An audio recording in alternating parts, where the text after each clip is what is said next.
Dear wonderful brothers and sisters, it's another wonderful and a great day that the Lord has made for us to be here. And I am so much humbled today to note that actually what the Lord is doing in these last days, it's so phenomenal.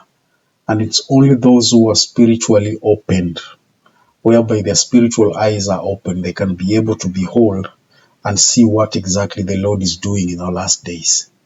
Now, I kind of like recalled the day when the Prophet Nelson visited Africa, and I remember specifically the messages that he gave us when he came to Kenya.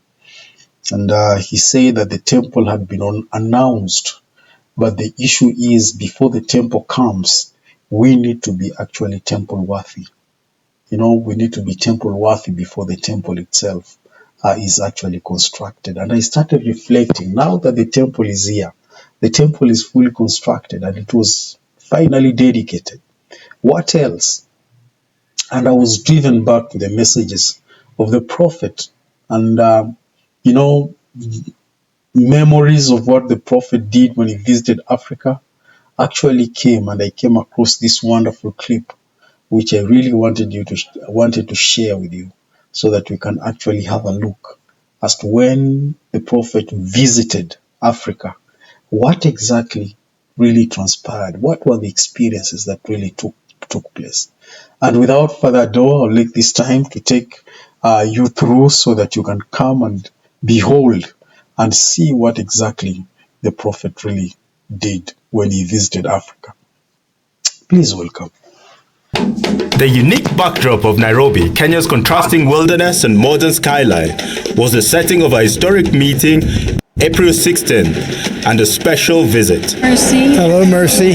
On their way to speak to several thousand Latter-day Saints at a special devotional, President Russell M. Nelson, accompanied by his wife Wendy, Elder Jeffrey R. Holland of the Quorum of the 12 Apostles, and his wife Patricia, stopped to minister to the one, Mercy Mokau, a single mom. You're so kind to invite us into your home. We brought a photograph of the new First Presidency for your home. Thank you.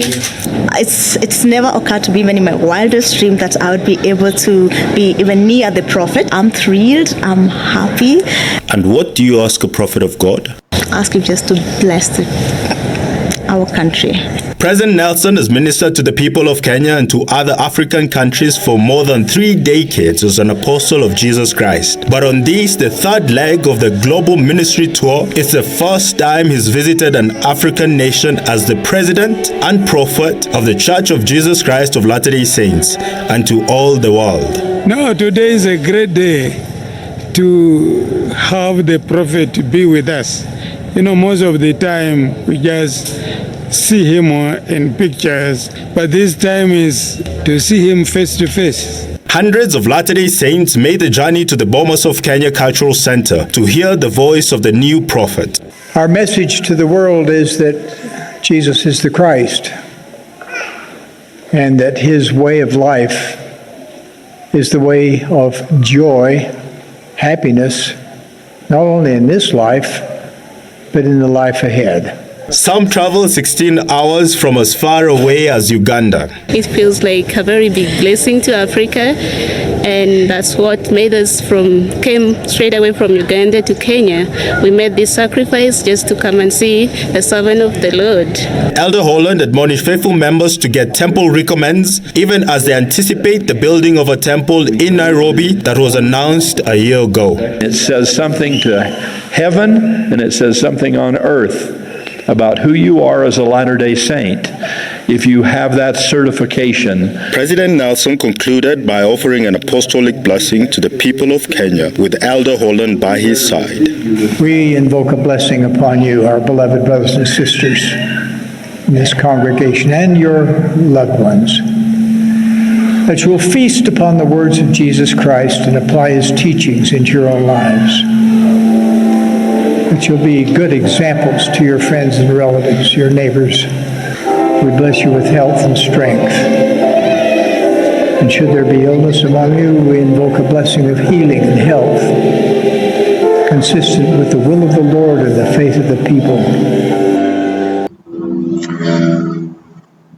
One thing that I'm touched by the visit of the prophet is that when the temple was announced in Kenya, and when he came visited Kenya, and he offered actually this message, and one of the message that he said that the temple has been announced here, and before the construction of the temple, that members need to strive to be worthy, to be temple worthy.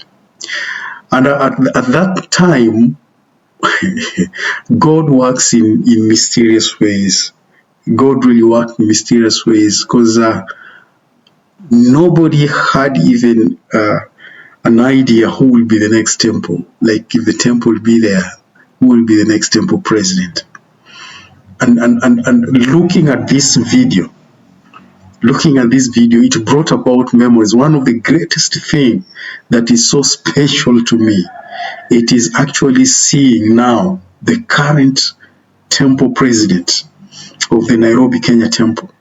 That during that time, I don't think even people really knew that he was around. You know, people, I don't even know that, understood if people really knew that he was around. But the man that you see here, this is the person that is now the temple president of the Nairobi, Kenya temple. But look at it this way. I don't know how many years have passed since President Nelson came. You know, nobody knew President Kogo. Nobody ever thought that President Kogo would be the temple president, you know. But God works in mysterious ways, and God sees his people. And when President Nelson was speaking about his temple, the temple of the Lord, admonishing the saints how the temple will be, God had already spotted this man, and God had known that this man will be his temple president. God had foreseen that. God had already seen that this man will be his temple president. And look at it this way. Look at it. During those days, people were lining up to see the prophet. People were really lining up to, you know, have an audience and listen to the prophet. And President Kogo was also among the people in the line. You know, you can see him there. I think I've highlighted him there. He's among the people that was actually lining up to behold and see the prophet and listen from the prophet. And little did we know that he was the person that the Lord had foreseen, that he will be the temple president. And I think if you ask him, he had no idea. He had no idea of what will happen. He had no idea. And that's why, my wonderful brothers and sisters, the biggest lesson I'm learning here is that we need to be worthy. We need to live in accordance to what Heavenly Father requires of us, because you never know. He has actually ordained greater things in your life. But yours is just to choose that one which is right. But because I know if you ask President Kogo, he will tell you he had never thought in his mind that he will ever be a temple president. He had never thought it in his mind. And I know him because he was my branch president. And for the things that he used to do, you know, he helping us and teaching us to understand a lot of things. And preparing his missionaries to understand what they will be required to do in the mission. He was a humble servant of God. And I remember we started calling him, you know, we used to make fun of him. We used to start calling him a general authority, you know. We started making fun of him as early as that. But little did we know that he was a great servant of God, and the Lord was seeing him, that he will be the temple president in this country. And voila, it has happened. It has happened. And God works in mysterious ways. You can see it in this picture here. Humbly lining up with the rest of the saints, looking forward to see and listen from the prophet. And this is something that really touches my heart, and I am so much humbled knowing that the Lord can spot his own children wherever they are. Otherwise, thank you very much. God bless you. And I'm looking forward to see you again next time.